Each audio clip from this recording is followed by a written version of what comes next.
Miqtë mi të dashur, jemi me rubrikën 7, ku edhe në këtë rubrikë kemi një tjetër super artist me plot kuptimin e fjalës. Të ftuar në studio e kom Haris Bajraktarin, bas baritonin, të cilin zërin e tij e ka të ndërtuar me shumë disiplinë, mund dhe sakrificë. Haris, faleminderit për kohën. Shëndetje Arvër, faleminderit edhe juve shumë për ftesën. Pyetja e parë po nisi natyrshëm, çysh e kishe përshkruar karrierën tonë me sakrificës, pasionit, punës? Tregona pak më shumë. Karriera jam, po besoj si çdo karrierë një këngëtari të ri është pak a shumë e njëjtë, se nuk është as pak e lehtë. Është domethënë shkurtër shqip është një fillim shumë i vështirë, domethënë një brom i mirë si ngjyrë që kam qenë gjithmonë, si plot këngëtar, po në mungesën e rrethanave, në mungesën e nashta e profesorave nganjëherë, ka qenë shumë sfidë me gjithë zonin, me studiu ma shumë, me gjithë. Me ndërtu, me punu. Me ndërtu, po. Sa ka ndiku realisht nana jote? Është një violiniste dhe ka ndiku në formimin tënë si artist, me qenë sa ma profesional, me detajist? Që është raporti me nana? Sa është kritike ndaj teje në punën që e bënë? Nana është shumë kritike edhe është arsyeja kryesore pse unë mirna me operë, sepse faktikisht unë prej që kam qenë shumë i vogël, kam këndu në festivale të këngës, këto polifesti, këto që kanë qenë shumë moti. E nana ka qenë arsyeja kryesore se gjithë më ka shty. Po tani është një kohë që mu nuk më ka pëlqy shumë me këndu. Tani mandej tu rritë sana, dhe mandej zonive që u formu edhe ka ndodhë me thënë krejt kje. Kur ke ajo lidhja e parë që vendose me bas bariton edhe me konë ka operat, me kënu opera, kur ke ajo momenti që vendose me jep kohje tjetër? Edhe a ke sfiduse? Ka qenë një moment shumë specifik, sepse tu mos i pas shumë mirë rrethanat e operës edhe normalisht kushtet që nuk i kemi akoma shumë mira. Ka qenë një person që po du me cek specifikisht kush është, që na ka ndihmu jo vetëm mu, po plot këngëtarëve që jemi prej Kosovës, edhe ajo është Karolin Izabel Merc, e cila, do më thonë, më kujtohet që erdhi nga Gjermania në Tiranë, dhe ne we rushed to meet her në Tiranë aty. Do më thonë, ka qenë një moment shumë specifik ku na ka folë pak, se çka është opera pak ma shumë edhe çka mundet me ju prit nëse ju veç vazhdoni me u marrë ma seriozisht. Ka qenë një, si me thonë, një moment emocionus për mu, sepse më ka shti shumë me dasht. Mu i me thonë që është njëni prej shumë pak njerëzve në atë kohë që ka folë dhe na ka shti me dasht. Haris, me qenë shumë të sinqertë, njerë që punojnë në Filharmonitë Kosovës janë të respektuar për punën që e bojnë. Po sa shpërblet, a paguhet, a jetohet mirë të qenë në pjesë e Filharmonisë Kosovës, me qenë, me kënu opera, me qenë bas bariton në këtë fushë. Tregon, që është situata?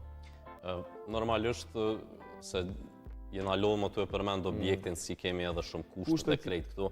Normalisht, duhet veç me ditë sepse për shembull unë punoj në korin e Filharmonisë Kosovës, që është një, po i me thonë është një punë jashtëzakonisht shumë e mirë, sepse nuk është që punoj me orë shumë të naja, edhe njëjtën kohë e bojna një muzikë tepër të bukur që do më thonë e bojmë kolektivisht atë lloj muzike, edhe we enjoy it, nuk është që punojmë shumë me adin. Cila është vepra më e mirë, më emocionuese për ty që e ki bo me Filharmoninë e Kosovës? Me korin e Filharmonisë, sepse po du me cek që jo më dhe si korista si solist në opera. Me korin e Filharmonisë që do në t'jemi sakë, këngjes? Është Rekujemi i Verdit, absolutisht. Është do më thonë njona prej masterpiece të Verdit që sartë të këndoj me korin, unë emocionon asha. Vepra ma inspiruese dhe influencuese për ty kush ka qenë, si i ri edhe sot, që vazhdo me konë? Vepra ma inspiruese është një arje po du me cek, që është do më thonë Lenoce di Figaro, është Ajgjavinta la Causa, është do më thonë arja ma këndushme për i baritona. Kështë sëna pak, se jetë folë me terma shumë profesional, e po mundona me gjithë njëjtën frekuencë më po më ikë. Si vepër, është vepër e madhe artistike? Faktikisht po du pak me hi pak në detaj nëse moj. Okej, pa tjetër. është, do më thonë, Martesa Figaros, që është hin në pjesën e Komedia dell'arte, që është një lloj, si më thonë, një storytelling që u përdor shumë në veprat aktoreske, po ashtu edhe në operë. Që do më thonë, një ngjarje është pak a shumë e njëjtë që zhvillohet në këto krejt.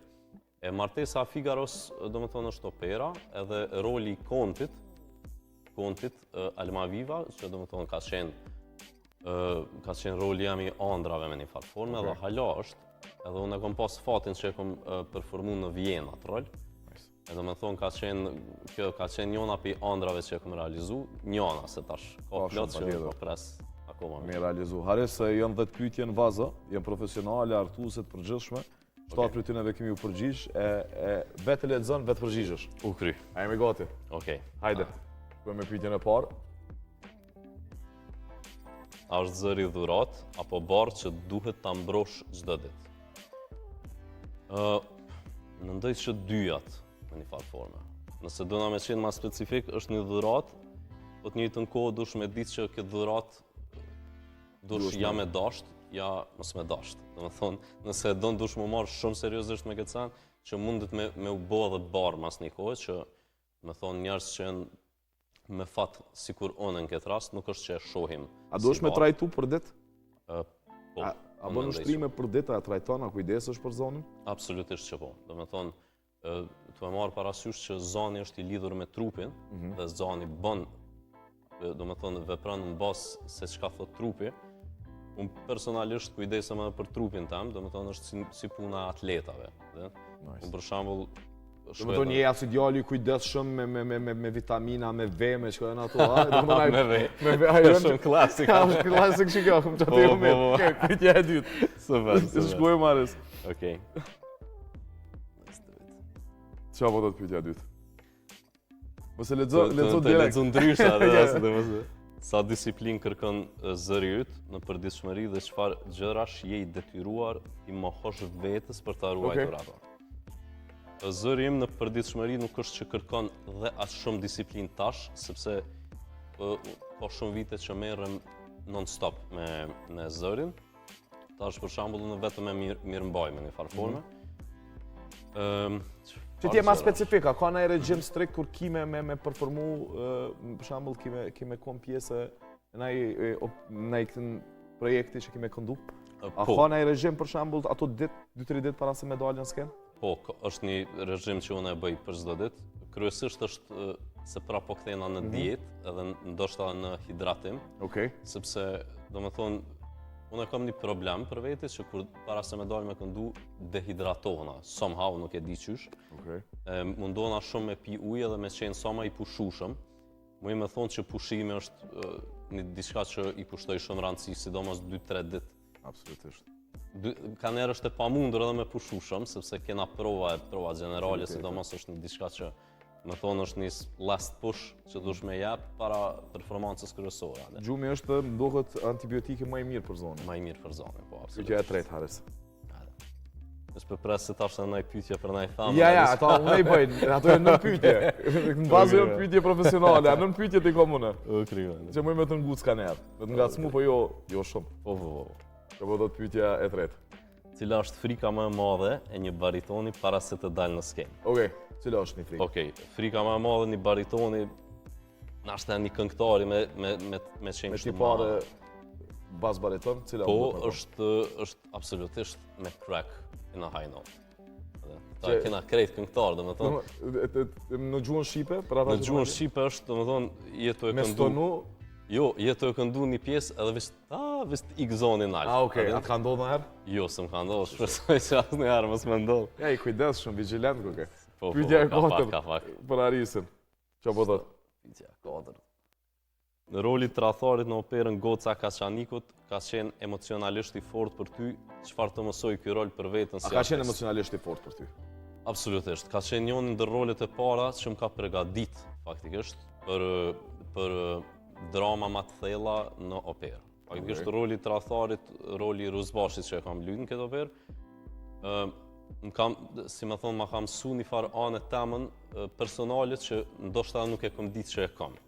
Se për shembull, unë mendoj edhe qëndroj shumë i fort ndaj asaj që për me interpretu një rol specifik, dush mi pas ndoshta disa tipare, sa do të dark, sa do të qenë të mira, sa do të qenë të këqija, një rol që me mujt me interpretu sa ma mirë. Do me thonë, roli i Ruzbashit është roli një njeriut që do me thonë absolutisht ato ndjenjat e xhelozis i ka supresume pak si shumë dhe mandej në fund i kundërvihet trimorit duke shantazhu atë, do me thonë sigur ai e ka tradhtu vendin, ai e ka tradhtu popullin shqiptar Dhe kjo është absolutisht veç punë xhelozie dhe punë, ç'më thon, punë lakmie ndaj parash, ndaj, domethënë çush kanë qenë disa në atë kohë që kanë qenë më të msheftë e Kambodhës, çka mas shpinës e të shqiptarëve. Para se më kalu të pyetja 5, kanë ki role model? Role model në operë? Po. Një emër. Franco Corelli. Edhe pse është tenor, Tenor. Okej. Mu mdokën kush në operë do të shkret njëjtë. Soprano. Soprano. Pyetja 5. Okej. A të ka ndodhur ndonjëherë të refuzosh një rol sepse ndjeje se mund ta rrezikonte zërin tënd? Ka pas në herë që ke thonë, nështë nuk më ja dalë mas mire, nështë ki pasi, jo fri kushtimisht, po ka qenë ndoshta shumë sfiduese për ty, nuk e koni gatshëm në qatë momentum me marrë qatë rol me bo? Faktikisht, A i dënë sfidat? I du sfidat shumë edhe nuk më me thonë që kom pas me refuzu një rol. Okej. Po më me cek shumë thjesht që roli kontit që ta përmenda në Martesën e Figaros, që kur mu ka ofru, ka qenë pak intimidus, sepse me thonë absolutisht është një rol shumë i madh, domethënë sidomos për baritona të ri, sepse është një rol shumë i gjatë dhe një rol që kimë kënduar 30 minuta pa unal hiç në skenë, pa unal, se normalisht rolet e operës ka pauza, ka kimë kënu më vonë, kjo është domethënë variant, po konti ka qenë shumë sfidues sepse domethënë për nërdat e muzikës klasike që e din, që domethënë edhe te filmi Mozartit tregohet që akti i dytë në operë, domethënë është finalja më e gjatë ndoshta e gjitha operave në botë, sepse zgjat 22-3 minuta pa unal. Jam të vizualizu me vetën këto çapi polë, kështu që po goxha intriguese. Edhe kam ardhur me një shfaqje kurje. Sepse do që jem ma bë ftesën. Pyetja e 6 Haris. Okej. Mos më lën harres, ma bëni ftesë. Gjithçysh. Okej. Pse kam emrin Harris, s'harroj. Harres nuk harron. Domethënë nuk e ki Harres, e ki me 2 r-ja. Harres. Nëse sot do të vije përballë një jurie ndërkombëtare, çfarë mendon se do t'i befasonte më shumë tek ti? Cila është karakteristika jote? Domethënë karakteristika ime më i thonë që është domethënë aftësia interpretuese e një rolit, që domethënë pak a shumë performimi e jo vetëm këndimi i një rolit. Unë po besoj që s'po them kështu. Le modestinana, që po flasim tamam çato që e mendon, thuaj realisht. Po, domethënë është më shumë pjesa aktoreske dhe është puna e timbrit të zërit tëm, që është ndoshta pak i rrallë, kur ta mendojmë kështu. Kogja e rrallë. Edhe pak më ndërkombëtarisht tek këtë.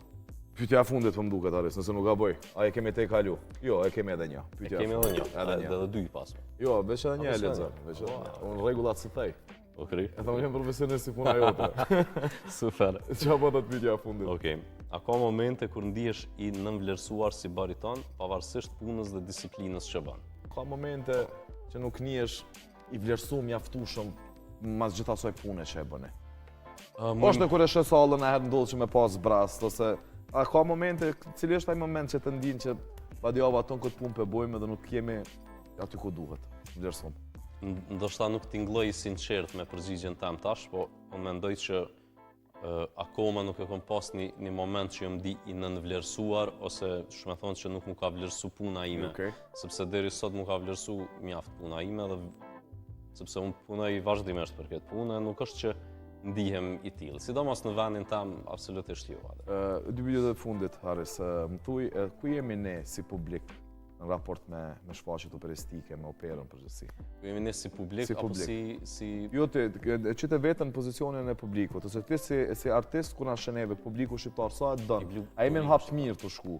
Apo ka që ndjekim? E kuptova video. Po. Absolutisht të mendoj që publiku shumë domethënë e vlerësojnë, sepse unë sa shumë mbushet salla shumë gjatë koncerteve tona. Si të operës, si të filharmonisë është, më thonë gjithmonë ka shumë interes të publikut. Numri është në rritje? Po, numri normalisht tash janë disa detaje, disa sene që është mirë me u rregullu, për shembull, nëse ja vlen me cek një moment që isha me një koncert, nuk është me rëndësi te kush, po publiku ton kohën, domethënë kollitje, telefona, domethënë këto është mirë na mi reduktu. Edhe duhet më vedjesu më shumë, duhet më bëj shumë më shumë marketing këto sfere. Pyetja e fundit, ku e sheh vetën, cilë kish me qenë ai që e ki arrit golden, qëllimin tën më të madh, cila kish me qenë ajo skenë ku kishe performuar që ti e ndron, edhe cilat janë planet? domethënë pak më herët niva të fol për Amerikë, pak për një intervistë paraprakisht, po. Desha me ceks që unë isha në Amerikë para ca kohësh, edhe isha domethënë vllau jam, ma boni një surprizë në Metropolitan Opera. Domethënë unë e kam pas dëshira më e madhe ka qenë me pa një shfaqje në Metropolitan, po është masi që e pa shfaqjen, domethënë Mos më thuaj që ke mu kthi muzikës arktuse. E kom arrit ëndrrën. Ça të e pash që unë s'jam. Nuk e përgoj. Çfarë ndjesi e ke? Ajo ke një ndjesi e papërshkrueshme, sepse dëgjosh domethënë më nëjsha me hin këpucat këngëtarëve që po kënojnë se absolutisht Metropolitan është number one për menimin tim në këtë botën. Domethënë çdo produkt mostly në Amerikë është top tier atë ashtu. Domethënë hisha në këpucat këngëtarëve dhe dyshush shisha u më nëjsha me pa qysh është domethënë me këndu prej aty atë. Çka mësove aty? Domethënë mësova që domethënë ti je një këngëtar shumë i vogël dhe duhesh me pas një zosh shumë të madh për një sallë të tillë. Salla ke domethënë nëse s'gaboj 5-6 kat ke e madhe edhe ke domethënë këngëtar të shishën shumë të vogël atë kjo është crazy atë. Me koni këngëtar, në pas zonën e madh, pavarësisht. Ekstrem. Ares planet për fund. Kemi minutat fundit çka kemi tash. Planet tash domethënë hiç më larg se muaji i shkurt, bile çtu për çtu po ta bëj edhe ftesën. Hajde. Nëse je interesuar. Patjetër, kam marr po të premtoj. Në Shkup e kemi domethënë Maqedoni Shkup. Brenda kufive. Në Shkup me kalu kufinin jo. Brenda kufive. S'po muj me fol shumë për brenda kufive, sepse alo nuk janë shumë official dosane, po në Shkup e kemi gocën e Kaçanikut përsëri. Domethënë e kemi rikthy gocën, kështu që është një lajm shumë i mirë. Sepse njerëz, sidomos populli ynë që e përmend, kanë qenë shumë, domethënë unë kam njerëz që halom shkruajnë a ka mu majt prap, ku ka mu majt, se po dojnë më ardhë me këshyrë për herën e tretë, herën e katërt të shfaqje. Ares, po të falenderoj shumë për kohën, shumë sukses në punë, në karrierë dhe gjithçka tjetër. Shumë faleminderit edhe ty Ardo. Miq të dashur, ishim me Haris Bayraktarin, bas baritonin tash saktë se ma tha. Kështu që jemi edhe në minutat e fundit për këtë emision, po urojmë që një ndatë të nashur me atë që kemi përgatitur, ne lëm takim javës tjetër në të njëjtin termin, e shtun ora 20:10 minuta. Vazhdoni që ndroni me programet e RTK-s, natën e mirë, mirëmbëjtje.